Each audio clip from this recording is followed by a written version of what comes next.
বন্ধুরা দেখুন আমার গাছের পেঁপে পাকেছে। আমি এখন পেঁপেটা পারবো। ধরো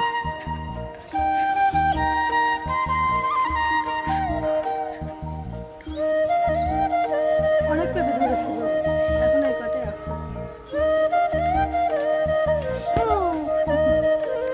ছোট ডাপার, ছোট ডাপার, হ্যাঁ ছোট ডাপার, ছোট ডাপার। ছোট ডাপার দিয়েছে।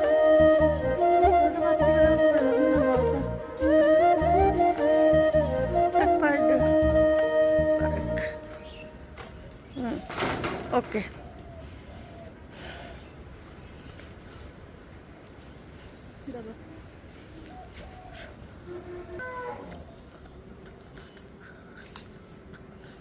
দেখুন বন্ধুরা পেঁপেটা কত পাকা পাকছে, সুন্দর পেকেছে, একদম গাছ পাকা পেঁপে, অনেক মিষ্টি হয় পেঁপেগুলো।